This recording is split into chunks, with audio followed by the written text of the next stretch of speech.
Boa noite, tudo bem com vocês? Graça e paz. Muito bom estarmos juntos em mais um Promessas de Esperança. E como eu sempre peço, não se esquece, se inscreve no canal, segue a gente, ativa o sininho aqui no YouTube, tá bom? Deixa o seu like, o seu comentário é muito importante para que a visibilidade aumente aqui.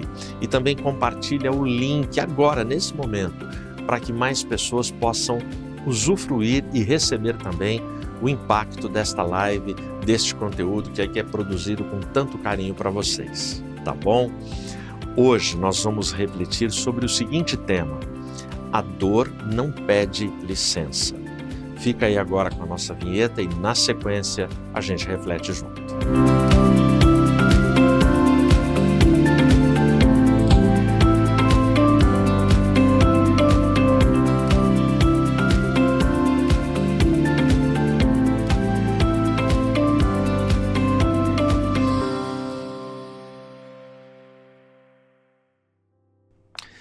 Tenta imaginar qual é a dor que sente os pais que têm os seus filhos na guerra.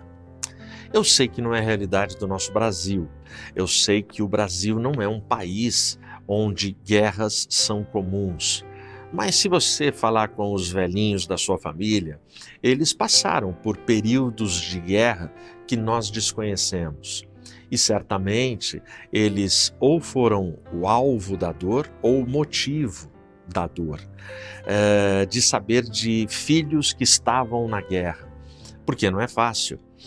Imagina você estar numa situação onde a qualquer momento o teu filho pode morrer, o teu filho pode ser atingido por um míssil, uma bomba, um tiro, um avião que cai, um caça, a gente não sabe. Ou seja, não é simples. E eu já peguei aqui como exemplo uma dor extrema, porque fica fácil compreender isso quando a gente conversa com os pais da atualidade aqui no Brasil. Pais, na sua grande maioria, enquanto o filho não volta da balada, do passeio, da noitada, da saída com a turma, enquanto o pai não vê a porta da sala se abrir e o filho entrar, ele não dorme, ele não pega no sono, porque fica aquela apreensão: será que está tudo bem? Será que o meu filho não se envolveu em nenhum problema, em nenhuma briga? Porque a dor não pede licença. Mas quando falamos em guerras, eu me lembro de um filme que foi um mega sucesso no mundo inteiro e aqui no Brasil, O Resgate do Soldado Ryan.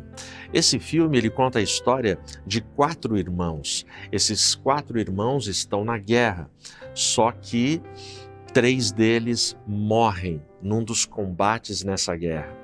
Só fica vivo o caçula. E a cena, quando o exército americano vai até a casa dos pais comunicar a morte dos 3 irmãos, é uma cena muito triste, porque naquele momento os pais estão ali, recebem a notícia e ficam arrasados. Ficam arrasados exatamente porque a dor não pede licença, a dor não manda aviso, a dor não diz que ela vai chegar. Você está tudo bem ou pensa que está tudo bem, de repente faz um exame e vem o diagnóstico: é câncer. E aí você vai ter que conviver com uma nova realidade que você não estava preparado, porque nós não nos preparamos para a dor, nós não sabemos conviver com a dor, embora a dor seja pedagógica, embora a dor ela seja ensinadora, embora nós tenhamos muitos testemunhos e histórias de pessoas que foram impactadas e transformadas na geografia da dor. A dor, quando chega, ela não pede licença, ela simplesmente chega. Ela chega e fala: vou me instalar, vou ficar aqui agora, goste você ou não, você vai ter que conviver comigo. C.S. Lewis, um dos autores mais lidos no nosso tempo, C.S. Lewis, ele perdeu a sua esposa para o câncer. Ele amava profundamente a sua esposa. E quando ele perde a sua esposa, uma das frases que ele deixou sobre ela é uma frase impactante. Ele diz que ele falando sobre a esposa, ele diz assim: a sua ausência é como o céu, que se estende por toda a terra. E é isso mesmo. C.S. Lewis, ele transformou a dor dele numa poesia, e ele declara a dor dele, e ele diz isso: olha, a sua ausência, meu amor, minha amada, é como o céu. Não tem para onde eu vá que eu não sinta essa dor, que eu não tenha o luto, que eu não sinta a saudade, porque a tua ausência é a tua presença para mim, e me machuca, e me abraça em todas as rotinas da minha vida. A dor não pede licença, ela simplesmente chega e nos abala. E o que a Bíblia fala sobre estes tempos de dores que não pedem licença? Eu vou ler para você um versículo no segundo livro de Samuel, capítulo 1, o versículo 4, em nome de Jesus. Olha o que diz aqui. E Davi disse a ele: como isto se sucedeu? Rogo-te que me contes. E ele respondeu: o povo fugiu da batalha, e muitos do povo também estão caídos e mortos. E Saul e Jonatas, seu filho, estão mortos também. Fecha os olhos. Senhor, em nome de Jesus, o grande Davi recebe aqui uma notícia extremamente triste, assim como nós temos recebido impactos de dores na nossa vida. Nos ensina através desse texto e nos ajuda. Em nome de Jesus eu oro. Amém. Davi recebe a notícia que ele não queria receber. Davi recebe a notícia que ele preferia ter ficado sem ela. Davi, ele sabia que estava acontecendo uma batalha entre hebreus e filisteus. Davi, ele acompanhava do seu acampamento em Ziclag com os seus homens as notícias do que estava acontecendo. E aí, uma pessoa improvável, um mensageiro amalequita, chega no acampamento de Davi e pede para falar com ele e fala com ele. E aí dá a notícia: olha, muitos homens morreram, muitos homens fugiram, nós estamos apanhando. E atenção, o rei Saul, Jonatas, seu filho, eles estão mortos. Essa notícia acabou com Davi, arrasou Davi, porque a frieza, a dureza da notícia, sem rodeios, se você prestou atenção, é um versículo, são poucas palavras e a notícia é dada. A notícia é dada e não é fácil. Não é fácil dar a notícia, porque naquele momento, de forma prática para Davi, quem morreu, além das muitas pessoas, mas tem dois ícones que morrem aqui: o rei escolhido por Deus, Saul, e o amigo que ele amava, Jonatas. Se você é um estudioso da Bíblia, você sabe, independente dos erros de Saul, da reprovação de Deus para Saul, quem escolheu Saul soberanamente e colocou ele no trono foi Deus. Foi Deus que determinou que Saul seria rei. Então, o rei de Israel é morto e o grande amigo é morto. Essa é a notícia, dada dessa forma. Por quê? Porque a dor, quando chega, gente, ela não pede licença. Eu estava recentemente, num sábado de manhã, pastoreando a minha igreja, a igreja na qual eu sirvo. E eu estou ali e vem um telefonema: olha, alguém precisa vir para cá porque o pai foi levado às pressas para o hospital. Aí eu falei: olha, eu não posso ir porque eu estou aqui no culto, eu estou cuidando de tudo, tem visita, tem convidado de fora, não dá para agora eu ir.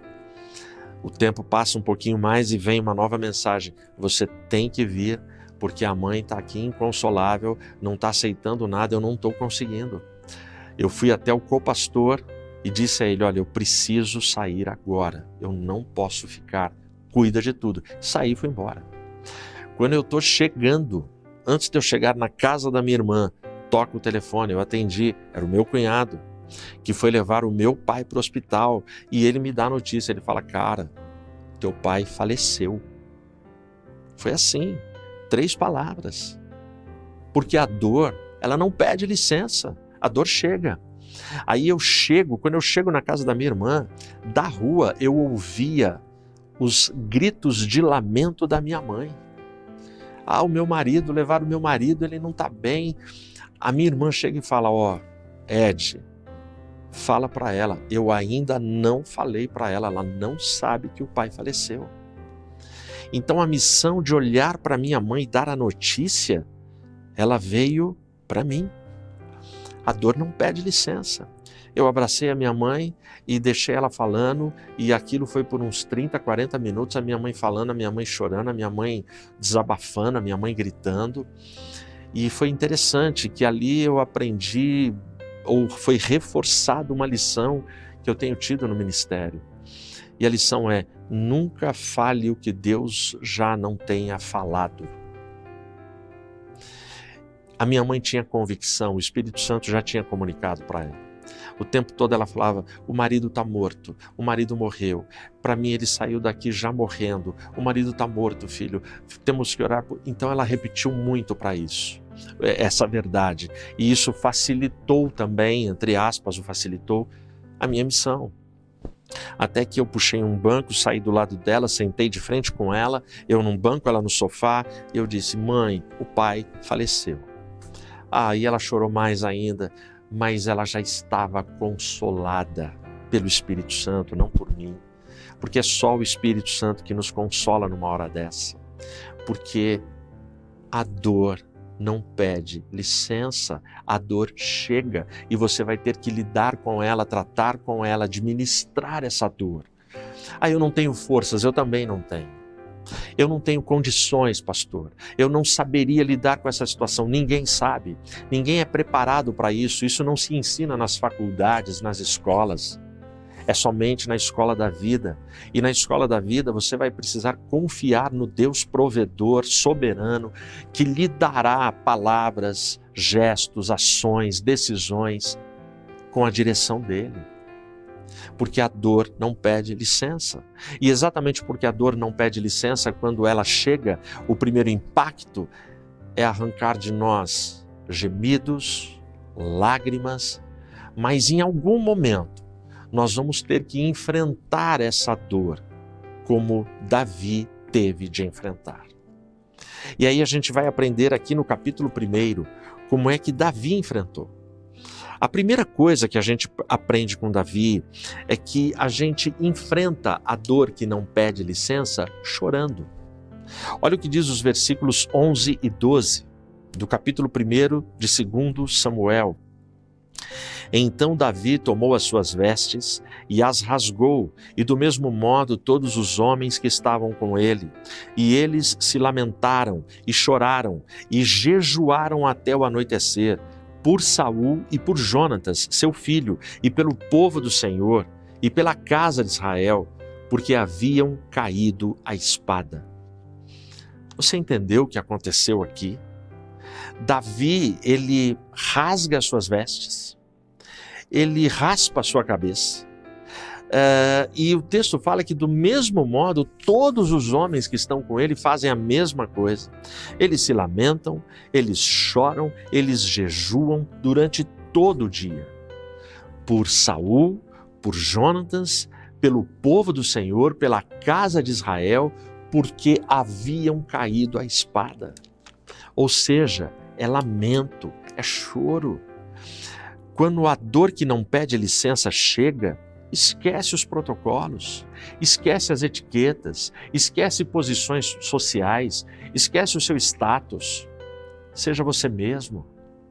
Esquece se a roupa está combinando, esquece se o corte de cabelo é o certo.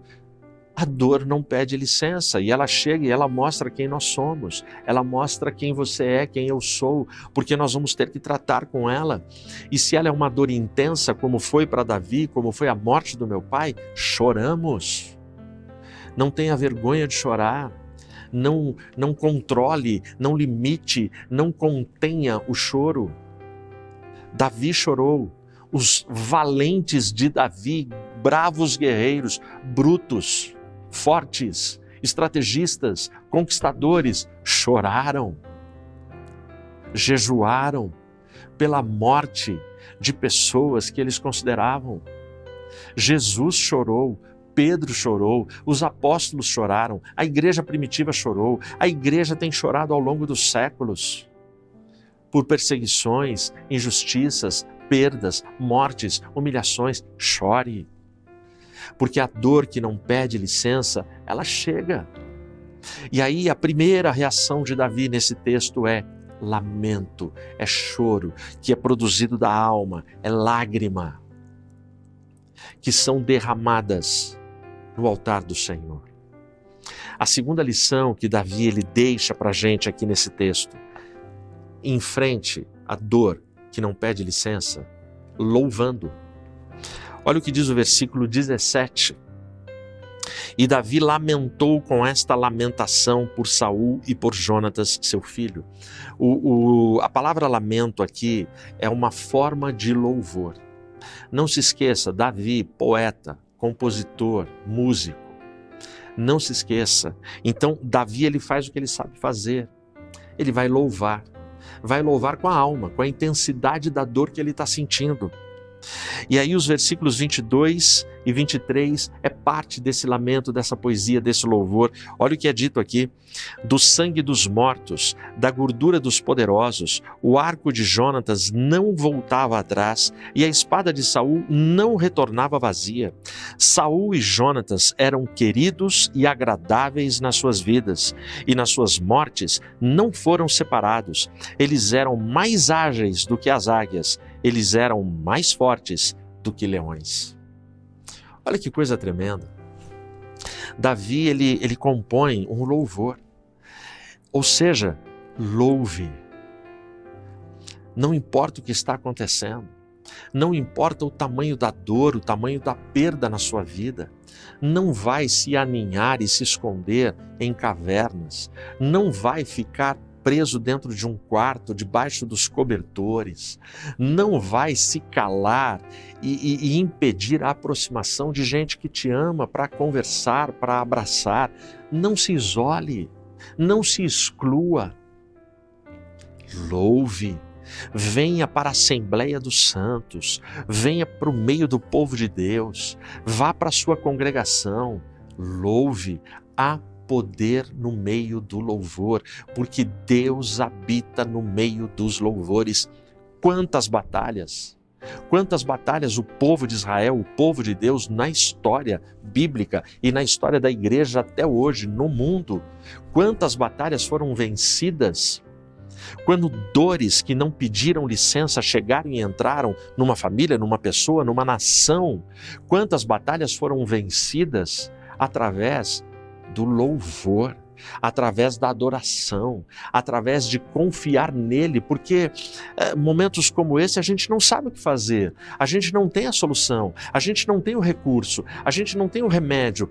Mas a gente tem o Deus que tem tudo isso, então nós o louvamos, nós o bendizemos, nós o adoramos, e foi o que Davi fez.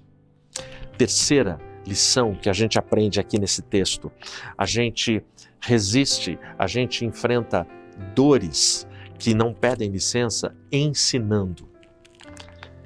E está aqui no versículo 18, diz assim: ele também lhes ordenou que ensinassem aos filhos de Judá. É muito interessante.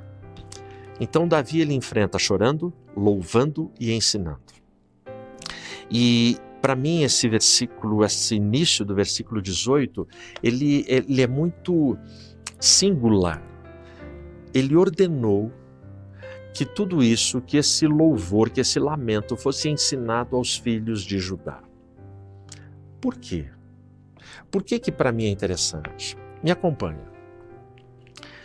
Davi e os homens, eles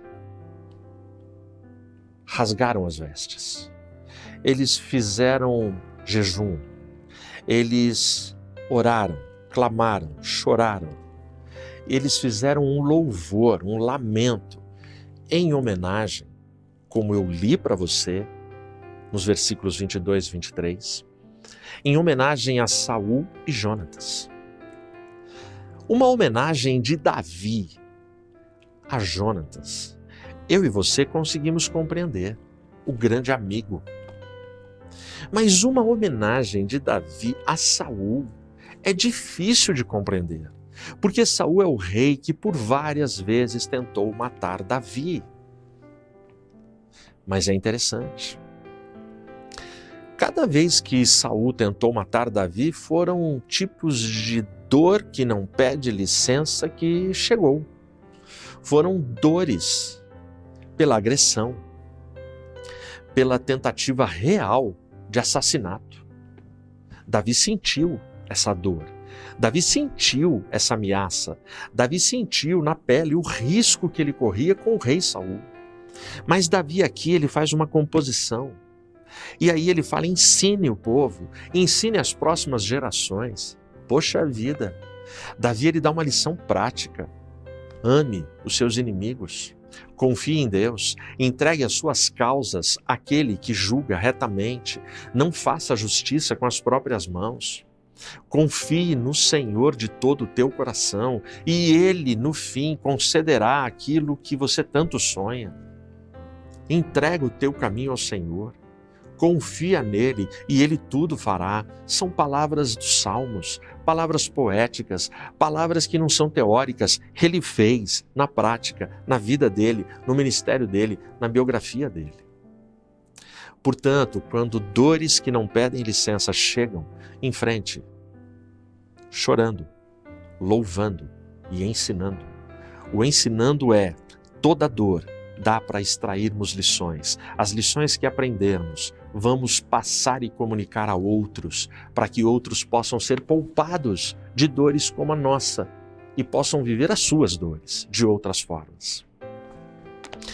Para a gente caminhar para o nosso fechamento aqui de mensagem. Deus conhece todas as dores. Deus conhece as suas dores. Deus sabe das suas dores mais secretas. E Ele sabe na prática, não é de forma teórica. Deus, Ele sabe o que é ter num túmulo a pessoa mais amada. Deus permitiu o filho dele morrer numa cruz e ser enterrado. 3 dias depois, este filho ressuscitou. Glória a Deus. As nossas dores, por mais doídas que elas sejam, por mais que elas tenham chegado num volume absurdo sem pedir licença, elas também vão morrer, elas também serão enterradas e no lugar ressuscitará mais esperança e ainda mais fé. Eu volto com você no resgate do soldado Ryan. O filho mais novo, que é o Ryan, que é o que está vivo, ele é resgatado. A história se passa e no final ele é resgatado. Quem comanda a missão é o Capitão Miller, interpretado por Tom Hanks. E o Capitão Miller, ao final, ele vai morrer. E aí ele vai dizer a frase que marca o filme. Ele vai dizer para o Ryan, faça valer a pena. Ou seja, Ryan, você é um jovem, você foi resgatado de uma guerra sangrenta, os seus irmãos morreram. Daqui para frente, Ryan, na sua vida, faça com que o nosso sacrifício tenha valido a pena. Faça com que as pessoas tenham orgulho de você. Seja um bom cidadão, seja fiel à sua esposa, seja um bom pai, seja um exemplo na sociedade. Não seja uma tranqueira, Ryan. Faça valer a pena. Ou seja, as dores que estão chegando, que já chegaram e que chegarão sem pedir licença. Suporte, enfrente, louve, chore, ensine e confie no Senhor. Faça com que essas dores possam valer a pena na sua história, transformando a sua vida para a glória de Deus, numa pessoa melhor, numa pessoa mais amável, numa pessoa que ama, numa pessoa que se doa, numa pessoa que coopera. seja bênção no reino de Deus. Faça valer a pena. Que Deus te guarde. Amém.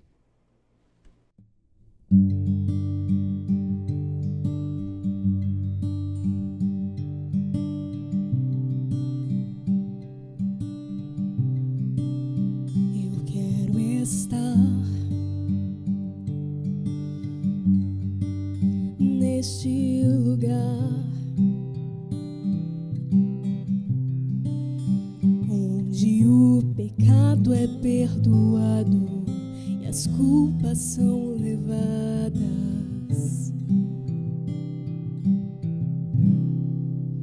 Eu quero estar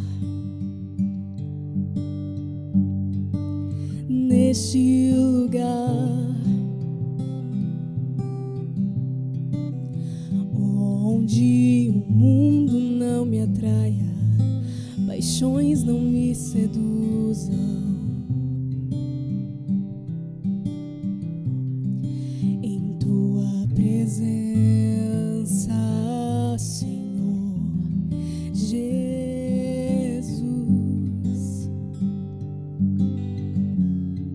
em tua presença, Senhor Jesus.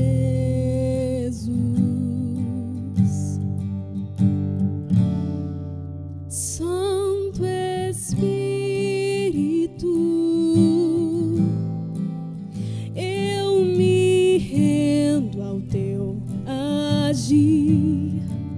Meu anseio é permanecer em teu amor, em tua presença, Senhor, em tua presença.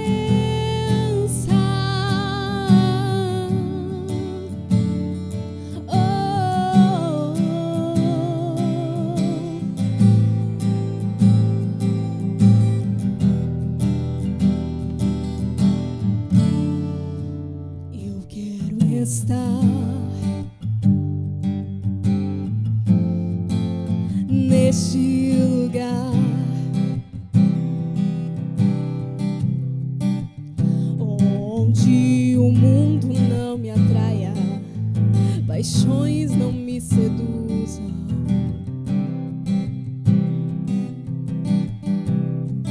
Em tua presença, Senhor Jesus,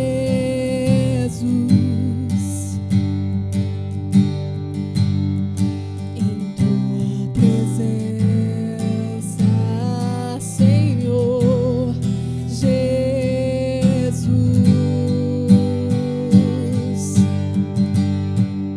Santo Espírito, eu me rendo ao teu agir.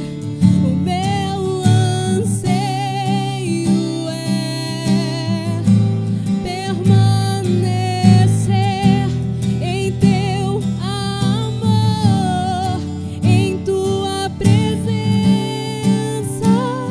Senhor, em tua presença, em tua presença, Senhor, em tua presença.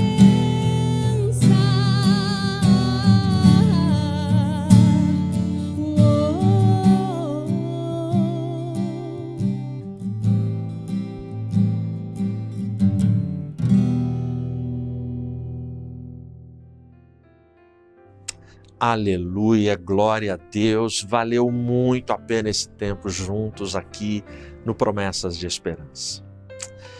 Que as suas dores, elas encontrem a cura, a solução, o alívio, que elas parem, deixem você e não te incomodem mais. E que fique apenas a lembrança de um tempo que passou e a presença do poder, do amor e das misericórdias de Deus te dando um novo tempo e novos horizontes. Amém? Ora comigo. Senhor, obrigado por tudo. Obrigado pela tua presença, pela tua bondade, pelo teu amor. Guarda o teu povo, guarda os teus filhos, guarda a tua igreja. Ajuda-nos, Pai. Continua conosco. Escreve a nossa história segundo a tua vontade e o teu poder.